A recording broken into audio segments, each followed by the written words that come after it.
উত্তর কোরিয়ার নেতা কিম জং উনের মেয়ে জু আয়ে। যে দেশে সাধারণ মানুষের হাসি খুশির ছবি খুবই বিরল, সেখানে হঠাৎ করেই আলো ছড়াচ্ছেন এই ছোট্ট কিশোরী রাজকন্যা। সাম্প্রতিক সময়ে তাকে ছাড়া যেন কিছুই কল্পনা করা যাচ্ছে না। কখনো সৈন্যদের সাথে দাঁড়িয়ে থাকেন, কখনো বিশাল মিসাইলের পাশে দাঁড়ান, আবার কখনো বা স্কুলের অনুষ্ঠানে প্রধান অতিথি হিসেবে যোগ দেন। প্রতিটি জায়গায় দেখা যাচ্ছে তাকে। কিমও যেখানে যাচ্ছেন তার মেয়েকে সঙ্গে করেই নিয়ে যাচ্ছেন। চীন সফরেও নিয়ে গিয়েছিলেন তাকে। এসব নানা কারণে অনেকের মনে প্রশ্ন জেগেছে, হঠাৎ করে কেন কিম তার মেয়েকে সামনে আনছেন। অনেক বিশ্লেষক বলছেন এটি আসলে এক ধরনের প্রস্তুতি।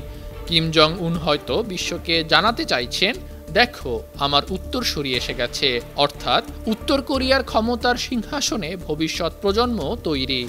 জু আয়ে ভবিষ্যতে কিমের উত্তরসূরি হবেন কিনা তা সময়ই বলে দেবে। কিন্তু জু আয়ে ইতোমধ্যেই উত্তর কোরিয়ার সবচেয়ে বড় চাইল্ড স্টার।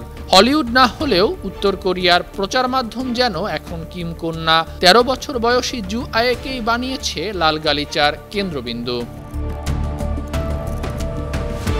তবে এখানেই আসল কাহিনীটি আরও রহস্যময় হয়ে ওঠে। কিম জং উন সবসময় ব্যাপক গোপনীয়তা বজায় রাখেন। বিশেষ করে তার ব্যক্তিগত জীবনের তথ্য পাওয়াই বেশ দুষ্কর। কিছু বাছাই করা ছবি ছাড়া প্রায় কিছুই জানা যায় না। অথচ এখন তার মেয়েকে এমনভাবে তুলে ধরা হচ্ছে যেন দেশের ভবিষ্যৎ পথরেখা স্পষ্ট করে দেয়া হচ্ছে।